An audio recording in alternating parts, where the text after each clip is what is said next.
Isu reshuffle kabinet merebak dalam beberapa hari terakhir. Jika memang terjadi, itu akan menjadi reshuffle kelima di pemerintahan Prabowo Gibran. Salah satu kursi kabinet yang kosong adalah posisi Wakil Menteri Keuangan yang ditinggalkan Thomas Djiwandono. Thomas kini resmi menjadi Deputi Gubernur Bank Indonesia. Sejumlah parpol koalisi pemerintah hingga saat ini memang masih menjawab normatif terkait isu reshuffle. Semuanya diserahkan ke Presiden. Masih ke saya. Tapi kalau itu, Saya aja baru dengar dari sampean.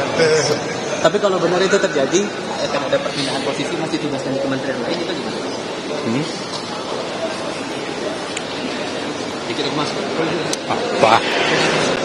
Wah, itu hak prerogatif Pak Presiden aja. Kita serahkan 100% ke Bapak Presiden aja. Tapi secara Sebagai kinerja, pembantunya kita sambil awak tanah aja. tapi secara kinerja semuanya aman-aman saja di mata Presiden dalam beberapa Pokoknya kali rapat. semuanya kita serahkan kepada Bapak Presiden. Kita sebagai pembantunya sami'na wa ta'na. Siap ikut arahan dan perintah. Oke, thank you Mas Yani. Namun analisa pengamat politik Ray Rangkuti, ada sejumlah faktor yang bisa membuat reshuffle terjadi. Selain soal kinerja, ada unsur politik di dalamnya. Misalnya, meminimalisasi pengaruh presiden sebelumnya, Joko Widodo, di kabinet Presiden Prabowo. Tapi juga ada soal politik. Ya. Politik itu ya ada dua di sini. Satu adalah minimalisasi pengaruh Pak Jokowi di dalam kabinetnya Pak Jokowi, Pak Prabowo. Maka nama-nama yang kita sebutkan tadi kan, Pak Sakti Yang juga kan identik alasan dengan alami lah Pak Jokowi sebelumnya. Ya, kemudian juga Pak Pratikno gitu Ya. dan sebagainya gitu. Tapi jangan lupa kalau yang terkait dengan Golkar yang saya sebutkan tadi itu Ya. bisa saja diresapel dengan memasukkan Nasdem. Pertanyaannya, apakah Golkar akan terima? Jelas nggak akan terima. Ya. Dan mungkin karena itulah alot dan boleh jadi karena itu hari ini belum terjadi gitu ya. Jika reshuffle benar terjadi, akan ada menteri dari parpol yang bertambah atau berkurang atau malah jatahnya tetap. Tapi sebagaimana disinggung analis politik, reshuffle mesti berbasis kinerja dan jabatannya tidak mubazir. Tim Liputan Kompas TV.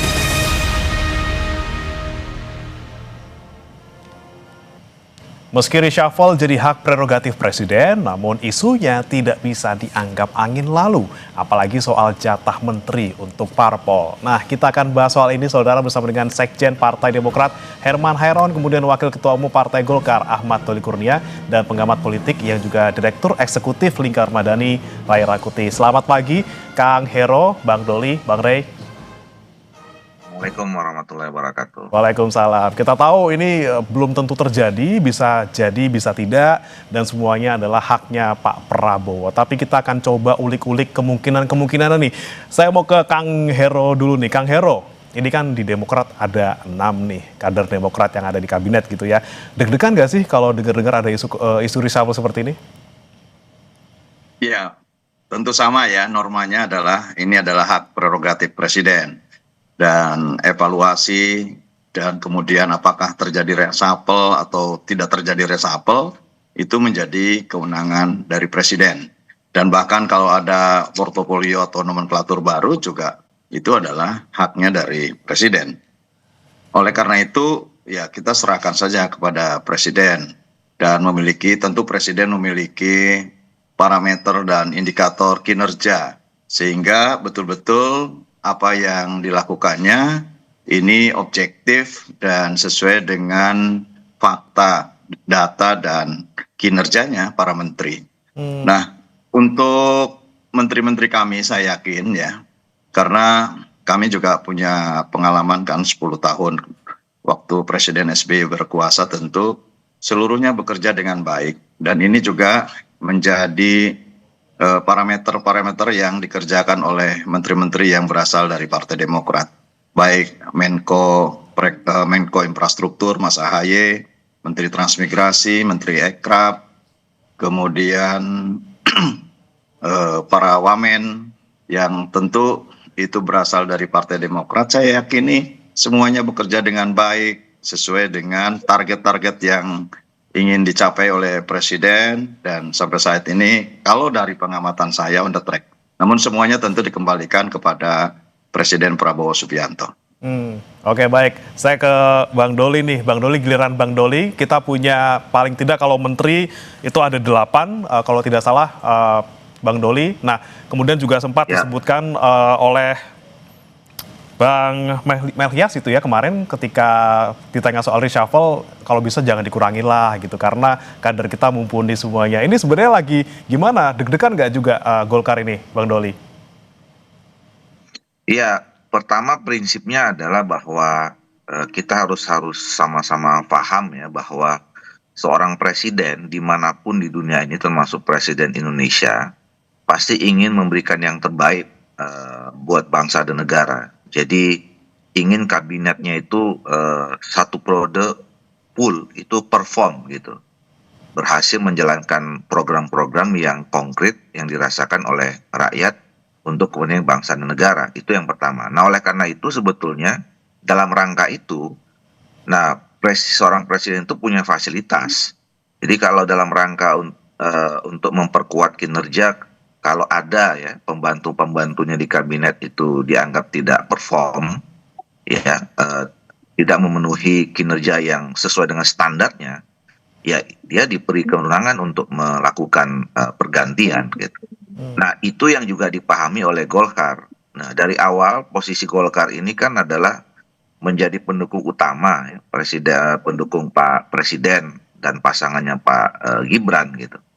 Jadi kita juga punya tanggung jawab untuk mensukseskan pemerintahan ini. Nah, oleh karena itu makanya kita serahkan sepenuhnya kepada Pak Presiden. Nah, yang penting buat kami ya, terutama Pak Ketua Umum selalu mengingatkan kepada seluruh jajaran dan terutama kadernya yang ada di kabinet ya untuk bekerja dengan sungguh-sungguh, dengan serius untuk menunjukkan performance yang maksimal gitu.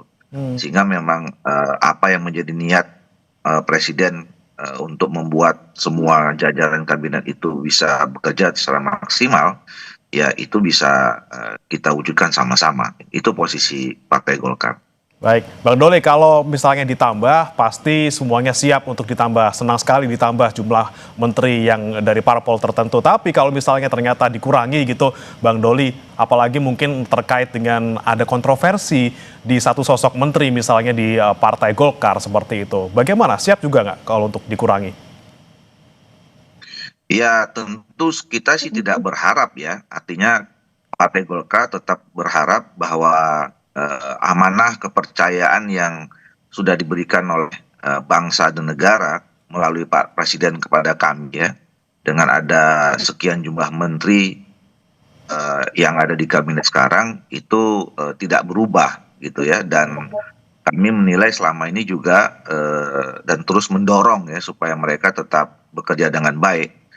Nah, tetapi sekali lagi ya, apapun ya, mau ada pergantian, tidak ada pergantian, kemudian apa sebabnya ada pergantian dan kapan, itu semuanya hak prerogatifnya Presiden ya. Jadi kami tentu kembalikan semua kepada Pak Presiden itu. Kami nggak punya ya secara peraturan perundangan ya, partai politik itu tidak punya kewenangan ya untuk menentukan segala sesuatu dengan posisi di kabinet, karena yang paling menentukan itu adalah Pak Presiden gitu. Tapi nama tentu disiapkan kalau misalnya diminta oleh Pak Presiden. Oke, Golkar saya mau minta deh nama, sudah disiapkan juga Bang Doli? Nah, itu kami punya mekanismenya ya. Kalau soal posisi di kabinet itu, Partai Golkar sudah menyerahkan sepenuhnya urusan kabinet itu selalu dari periode ke periode ya, itu kepada Ketua Umum. Jadi pembicaraannya itu antara Presiden dengan Ketua Umum. Jadi kalau bicara tentang menghadapi reshuffle atau pada saat di awal penyusunan kabinet, itu seorang presiden di Indonesia ini pasti akan berkomunikasi dengan Ketua Umum Partai Golkar. Dan Ketua Umum Partai Golkar biasanya juga kami sudah kasih kewenangan untuk siapa-siapa saja yang akan direkomendasikan.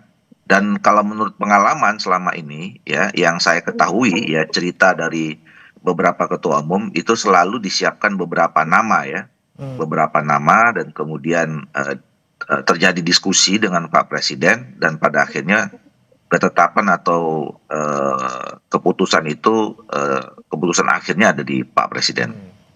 Baik, nah kalau ke Kang Hero sama nggak mekanismenya? Ada persiapan ataupun disiapkan namanya dari Ketua Umum, kemudian kalau misalnya pun dikurangi juga sudah siap, Kang Hero?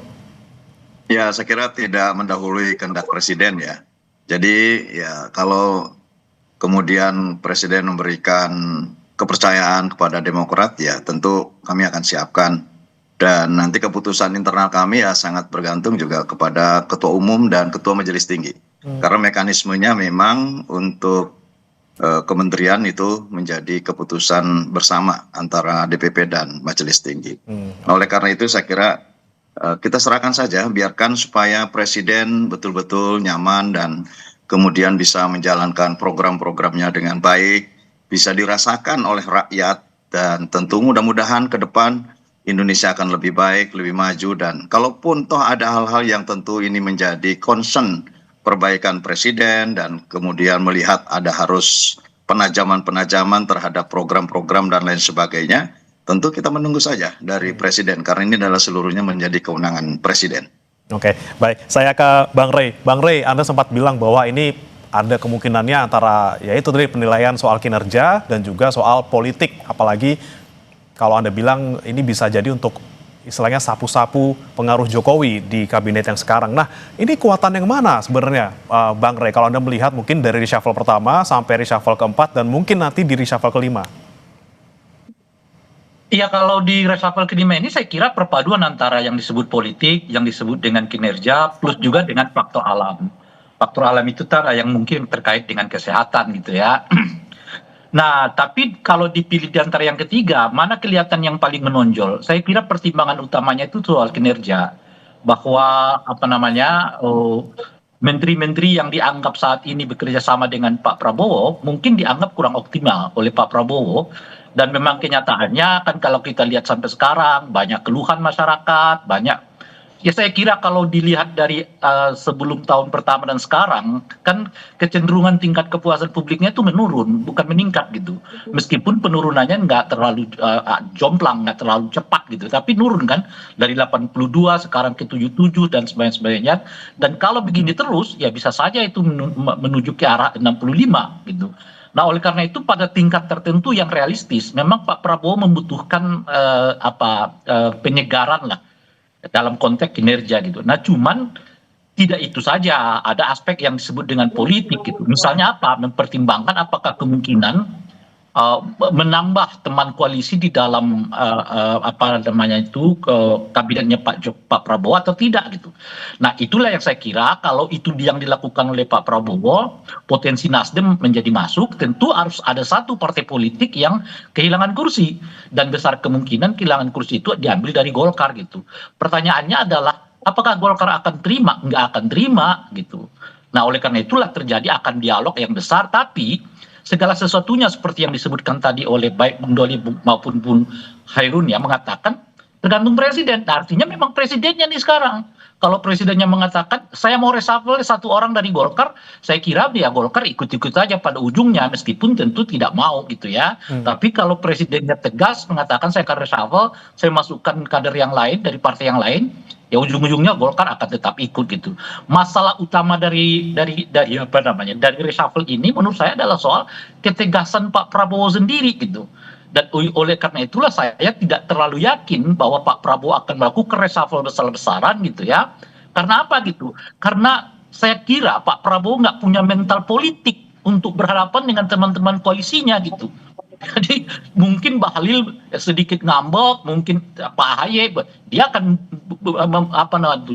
kembali lagi gitu ke format semula gitu. Itulah yang kelihatannya membuat hampir saya kira 2-3 kali reshuffle yang pernah dilakukan itu meleset dari apa yang selama ini berkembang di tengah masyarakat dalam pengertian waktu. Kita nganggapnya hari ini ternyata nggak jadi, baru besok lusa macam-macam dan sebagainya.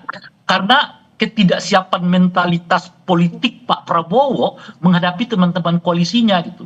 Nah, kenapa itu bisa terjadi? Karena Pak Prabowo menurut saya terlalu dihantui oleh oleh filosofinya sendiri dalam politik. Apa itu?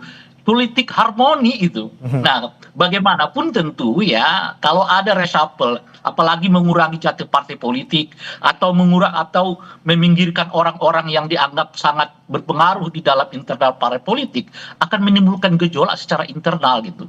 Nah, saya tidak melihat Pak Prabowo punya kesiapan mentalitas politik untuk berhadapan dengan katakanlah kengambekan gitu ya, atau berhadapan dengan kejengkelan gitu, atau berhadapan dengan katakanlah misalnya sikap memperlihatkan ketidaksukaan gitu dari teman-teman koalisinya gitu. Itu yang mengakibatkan menurut saya betapapun mungkin keinginan Pak Prabowo mau melakukan reshuffle, ujung-ujungnya kelihatan terlambat lagi. Kemarin kita menganggap akan terjadi reshuffle gitu, ternyata nggak jadi. Sudah 2-3 hari setelah kemarin itu angin reshuffle-nya juga makin tidak kelihatan. Nah, tapi kalau terkait dengan satu-satunya kelihatan yang beliau agak berani maju, ya berhadapan dengan minimalisasi pengaruh Pak Jokowi.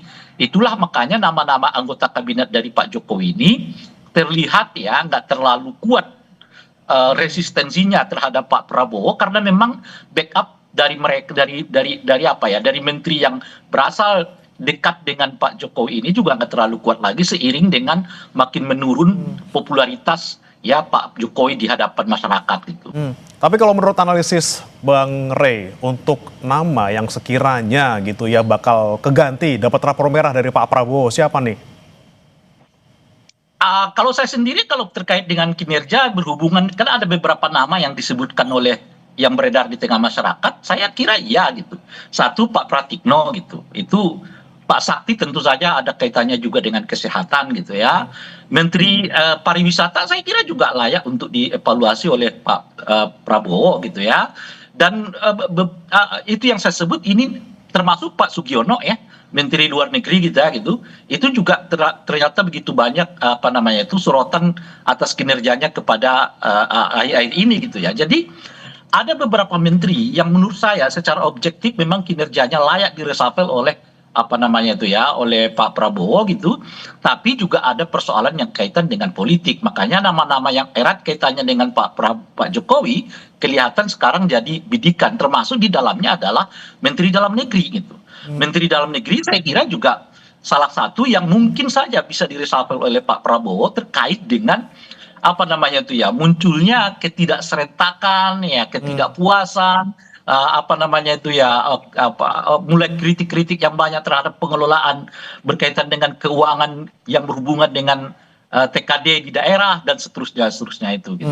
Apalagi ini kalau kita lihat tadi nama-nama yang Anda sebutkan kebanyakan adalah non partai gitu ya. Berarti benar-benar nggak bisa berani untuk nyentuh dari partai nih Pak.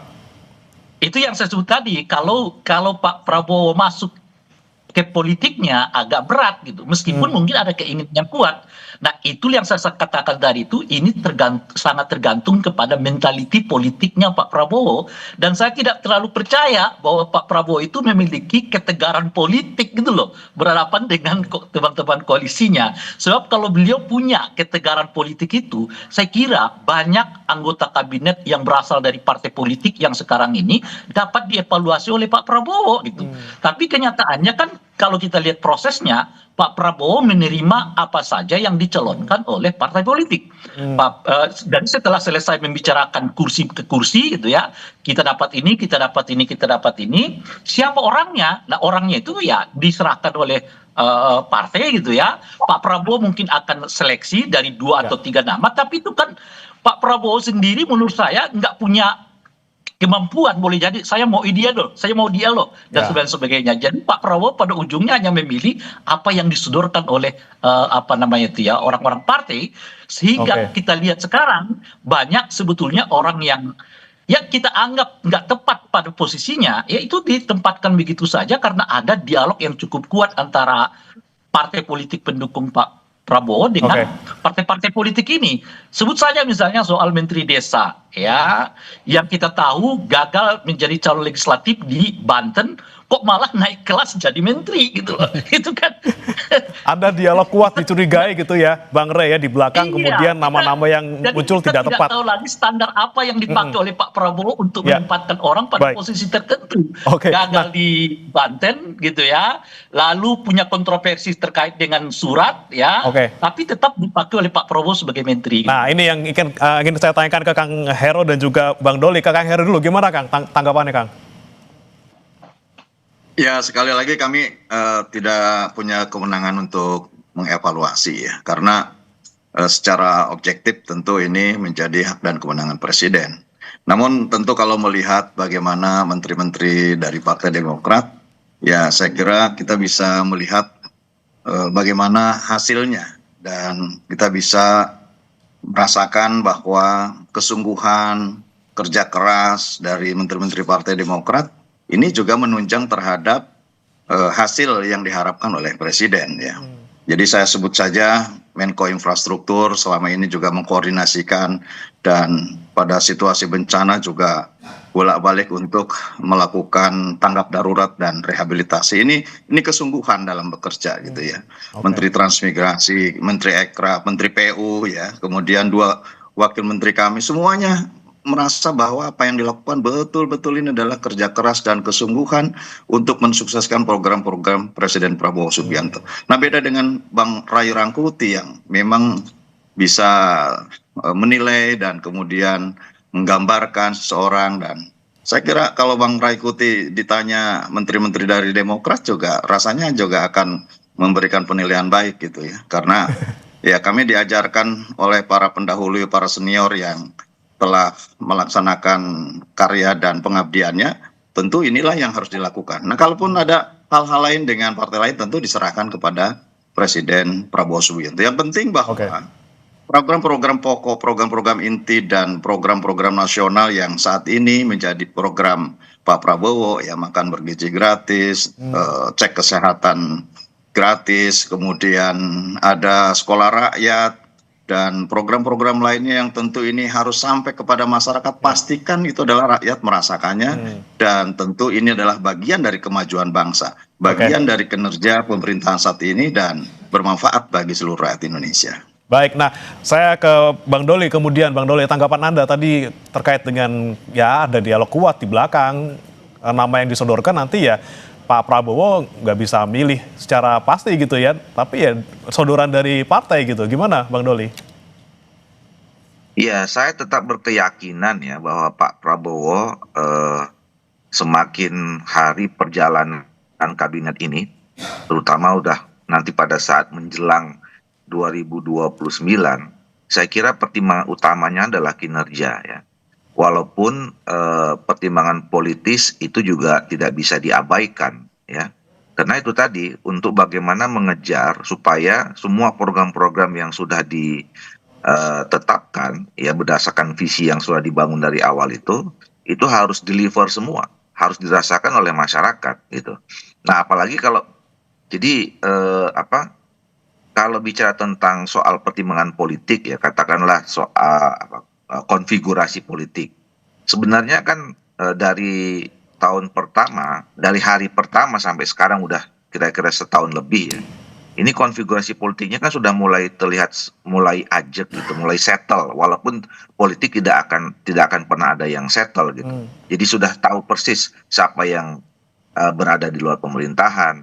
Kemudian di pemerintahan pun kemudian sudah tahu posisinya, misalnya selama ini mengambil posisi teman koalisi yang kritis misalnya, lebih banyak lebih mengambil peran di parlemen misalnya gitu ya. Nah, itu kan sebetulnya sudah terjadi selama ini.